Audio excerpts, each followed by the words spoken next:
Shalom warga kerajaan. Dalam Mazmur 23 dikatakan, Tuhan adalah gembalaku, takkan kekurangan aku. Lalu ayat 4 mengatakan, sekalipun aku berjalan dalam lembah kekelaman, aku tidak takut bahaya, sebab Engkau beserta dengan aku. Dan seterusnya. Ayat Mazmur 23 kami berdua selalu ucapkan ketika kami bangun mesbah sejak menikah 27 tahun lebih yang lalu sampai hari-hari ini. 2 kali dalam hidup saya mengalami pengalaman lembah kekelaman. Yang pertama waktu kami ada di Pulau Lombok di Mataram, ada kerusuhan Januari tahun 2000 waktu itu, di mana saya melihat langsung di sebelah kiri kanan orang-orang membawa parang, tombak, dan rumah dibakar, dijarah, pohon-pohon berjatuhan, dan saya harus melewati di tengah-tengah mereka. Begitu ngeri. Tapi itu kejadian yang terjadi di luar diri kami, diri saya. Dan apa yang terjadi berikut ini adalah suatu pengalaman lembah bayang-bayang maut betul-betul terjadi di dalam saya. Ketika tanggal 21 Maret, dokter menyatakan bahwa saya positif corona COVID-19. Sebelumnya beberapa hari saya mengalami demam tinggi dan saya mengalami batuk-batuk yang kuat. Lalu periksa darah, ternyata trombosit menurun. Pertama dokter menduga pasti demam berdarah. Tapi waktu dicek ulang, bukan demam berdarah, juga bukan tipes. Lalu kemudian dokter memutuskan untuk CT toraks, CT scan toraks, dan ketika di CT scan, di situ terlihat dengan jelas betapa paru-paru saya itu penuh dengan bercak putih yang luar biasa, dan dokter mengatakan ini kasus berat, corona. Langsung saya opname, dan 16 hari lamanya saya harus diopname, diisolasi sendiri di sebuah kamar. Tidak boleh ada yang besuk. Dan semua tim medis yang datang pun memakai APD lengkap. Betul-betul pengalaman keterasingan, kesendirian, dan mengalami lembah bayang-bayang maut yang luar biasa saya alami dalam hidup saya. Batuknya luar biasa. Sampai saya tidak bisa menyanyi, saya tidak bisa ngomong. Karena begitu menyanyi, ngomong, langsung batuk. Tapi di tengah keadaan itu, tiba-tiba saya sering intimidasi kuasa gelap. Iblis berkata, mati kamu. Sebab pencuri datang mencuri, membunuh, memisahkan. Tapi saya berkata dalam hati, tidak. Yesus Kristus datang memberikanku hidup, supaya ku memperolehnya dalam segala kelimpahan. Memang kita percaya bahwa kematian itu kedaulatan Tuhan. Apalagi juga ada beberapa rekan-rekan hamba Tuhan yang meninggal karena kasus yang sama. Dan saya percaya mereka bersama Tuhan karena tugas mereka di bumi sudah selesai. Tapi saya berdoa mohon kemurahan Tuhan untuk diizinkan tetap hidup, untuk bisa melakukan tugas-tugas kerajaan. Dan saya bersyukur ketika dalam keadaan pengalaman yang berat itu, saya lemah sekali, demam terus tinggi.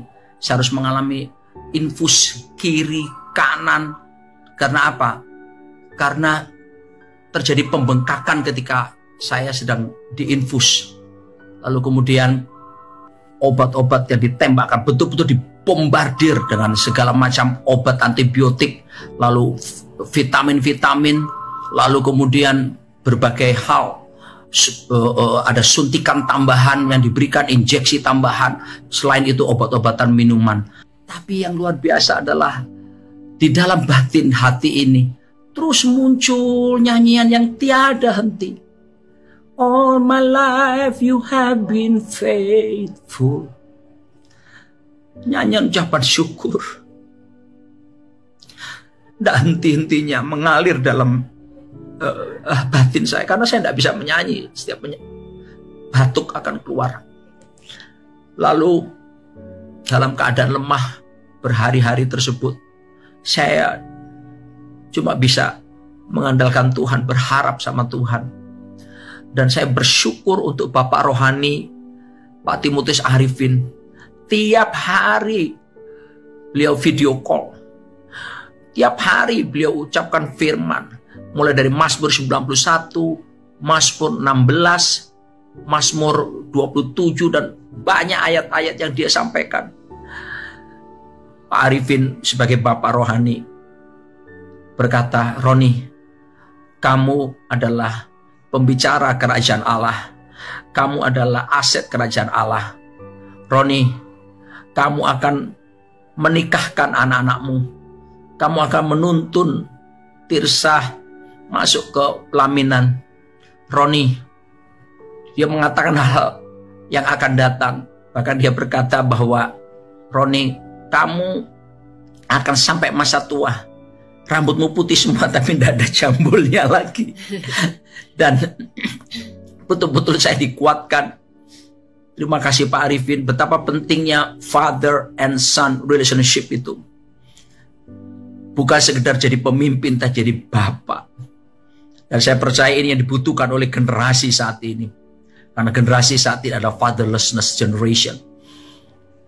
Oleh sebab itu, saya sekali lagi mengucapkan syukur untuk Bapak dan Ibu Rohani Pak Arifin dan Ibu Vivi yang terus menguatkan, mendoakan terus. Saya juga berterima kasih kepada Tuhan untuk istri saya, anak-anak saya. Bagaimana istri saya berdoa tiap hari, berseru-seru kepada Tuhan. Kami selalu video call. Dan David, putra saya, mengirimkan lagu yang Tuhan berikan kepada dia, yang menceritakan tentang sekalipun aku di lembah bayang-bayang maut juga, aku mau berkata, believe in you, aku percaya kepadamu. Terima kasih juga buat Tirsa dan Tevi, mereka di Amerika terus WA call mendoakan saya. Kami bahkan bangun mezbah bersama lewat video call itu. Dan saya sangat dikuatkan. Saya bersyukur keluargaku, sorgaku itu betul-betul real, menjadi kekuatan yang luar biasa. Dan Bapak yang dikasihi Tuhan, perlu juga Anda mendengar kesaksian bagaimana dari istri saya, pergumulan yang terjadi dalam dirinya. Silakan sayang. Waktu sore hari dokter panggil saya, itu tanpa Pak Roni. Dokter bilang kepada saya bahwa Pak Roni ini sudah pasti positif karena saya ditunjukkan begitu banyak bercak-bercak putih dan termasuk kasus yang berat, Bapak Ibu.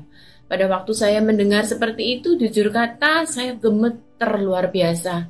Kemudian saya pulang, saya langsung merenungkan, saya berpikir seperti ini.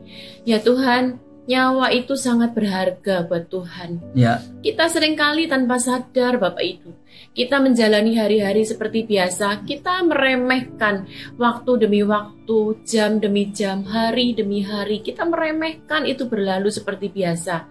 Tapi ketika saya tahu kondisi suami saya, paru-paru dengan bercak yang banyak putihnya, dan kondisi yang berat, kata Pak Dokter, jadi saya mulai hari itu kita berdoa. Bapak Ibu, saya benar-benar akhirnya menyadari kita harus menghargai waktu-waktu hidup kita. Amin. Bapak Ibu, kita nggak bisa lagi menyia-nyiakan lagi. Kalau kita sadar Bapak Ibu, ketika saya mendengar berita itu, detik demi detik, jam demi jam, hari demi hari itu sangat berarti. Karena setiap jam itu ada obat yang dimasukkan, ada antibiotik berat yang dimasukkan, itu melihat progres ke depan. Setiap hari kami telepon, kami memantau, kami melihat perkembangan suami saya.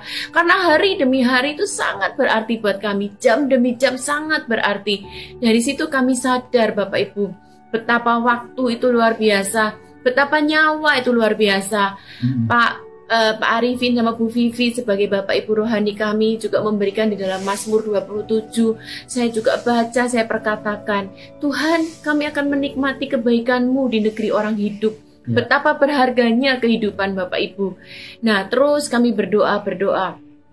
Akhirnya kami berjanji, setelah ini, ketika kita mengalami kehidupan di negeri orang-orang yang hidup, berjalan, dikasih kesempatan di negeri orang hidup, dikasih kebaikan Tuhan di negeri orang hidup, mari sayang, saya berkata, kita sama-sama maksimal hidup kita tidak lagi meringankan waktu-waktu kita. Bapak Ibu, kalau kita teliti coba sekarang, orang-orang di PSBB, di lockdown, mereka nggak bisa kerja, mereka nggak bisa sekolah, melakukan aktivitas, mau aja. Karena apa? Nyawa itu sangat berarti. Mari sekarang kita sadarin betapa kalau kita masih hidup sekarang, berarti diberi Tuhan kesempatan untuk kita menginjakkan kaki di negeri orang-orang hidup. Mari kita maksimalkan luar biasa. Dan saya belajar luar biasa Bapak Ibu, betapa kesepakatan keluarga, suami istri, dan anak-anak itu luar biasa. Setiap hari kita video call, jujur kata kita menangis, saya menangis merendahkan diri di hadapan Tuhan. Siang malam saya nangis, saya video call sama anak-anak, anak-anak juga sama-sama kita menangis, berseru dan berdoa pada Tuhan. Saya percaya ketika 2-3 orang berkumpul di situ, Tuhan mendengar doa kami Bapak Ibu.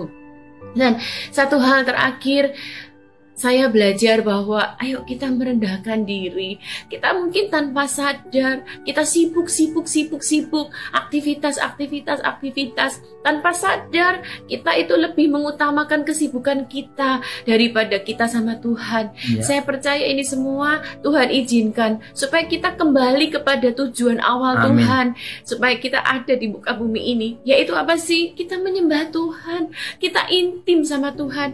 Itu hasrat Tuhan. Saya bilang sama suami saya, kalau ini diizinkan Tuhan, Tuhan tarik kita masing-masing. Suami saya ditarik Tuhan, dia sendiri intim sama Tuhan, saya kembali ditarik Tuhan, dan kita sama-sama intim sama Tuhan. Saya merendahkan diri, Tuhan kalau mungkin ada kedapatan kesalahan yang sengaja atau nggak disengaja, mohon ampun Tuhan.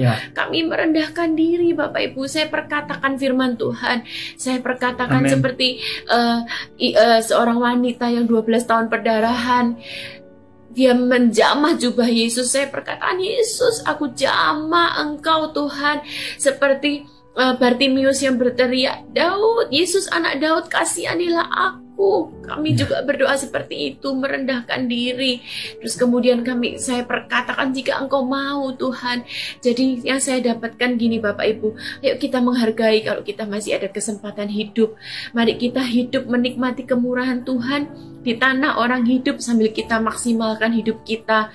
Dan mari kita terus maksimalkan keluarga kita, karena kesatuan keluarga, suami, istri, anak-anak itu luar biasa. Yang terakhir adalah mari kita sama-sama belajar terus semakin intim, semakin melekat sama Tuhan. Karena tujuan utama kita ada justru kita lekat dan intim sama Tuhan. Terima kasih sekali lagi buat Pak Arifin, Bu Vivi sebagai Bapak Ibu kami yang luar biasa di saat-saat saya seperti malam-malam seorang diri, seperti benar-benar nggak ada siapapun juga, tapi Pak Arifin, Ci Vivi selalu standby anytime telepon kami. Puji Tuhan. Dan betapa tangan saya pun mengalami bengkak karena infus, lalu tiap 3 hari harus periksa darah, lalu kemudian ronsen itu beberapa kali sambil berbaring di tempat tidur. Dan puji Tuhan, by the grace of God, akhirnya demam menurun. Dan saya tiap hari perjamuan kudus sendiri. Dan saya tahu di situ ada kuasa yang mengalir. Lalu kemudian pujian penyembahan terus mengalir dalam hidup saya. Apa yang Tuhan ajarkan kepada saya adalah saya harus mati terhadap dosa. Semua keinginan mata, keinginan daging, bahkan keangkuhan hidup harus lenyap. Ketika kita sakit di situ kita mati terhadap dosa dan berusaha untuk menyenangkan Tuhan senantiasa. Tuhan ingatkan seperti dalam 2 Korintus 5 ayat 10 bahwa setiap kita akan menghadapi takhta pengadilan Kristus dan setiap kita akan mempertanggungjawabkan semua perbuatan kita. Sebab juga dalam 1 Korintus 3 diingatkan bahwa kita melakukan pelayanan apapun hidup ini sebagai orang percaya, kita harus membangun fondasi yang kuat di atas Yesus Kristus. Jangan sampai kita seperti jerami, rumput ataupun kayu yang ketika masa pengujian api datang maka akan terbakar. Tapi yang Tuhan inginkan seperti batu permata, perak ataupun emas, sehingga semakin dimurnikan bagi hormat kemuliaan Tuhan. Dan yang terakhir, mari seperti Ibrani 12 ayat 28-29. Mari kita yang sudah menerima kerajaannya tak tergoncangkan beribadah kepada Tuhan dengan benar, dengan hormat dan takut. Naikkan ucapan syukur. Sebab Alkitab berkata, Allah kita adalah api yang menghanguskan. Jadi Tuhan mengajar saya lebih lagi seperti Raja Wali terbang dengan dua sayapnya. Sayap kiri intim sama Tuhan, melekat. Nearness is likeness, kedekatan keserupaan. Maka karakter kita akan semakin diubah seperti Kristus. Dan hidup kita berbuah. Tapi sayap yang berikutnya adalah hormat dan takut. Sebab Tuhan itu api yang menghanguskan. Dia bukan cuma penuh kasih, karunia, anugerah, tapi api yang menghanguskan. Ngeri benar bila jatuh ke dalam tangan Allah yang hidup. Demikian Ibrani mengatakan. Sebab itu mari kita oleh anugerah Tuhan minta supaya hidup benar, hidup taat sama Tuhan, menyenangkan Tuhan. Dan kalau kita masih hidup sampai hari ini, itu berarti bekerja memberi buah. Dan tidak ada artinya segala sesuatu ketika saya ada dalam pembaringan itu. Tidak ada artinya. Mau bicara soal harta atau apapun di dunia ini, tidak ada artinya. Hanya Yesus. Setiap saudara yang saat ini bimbang, mari.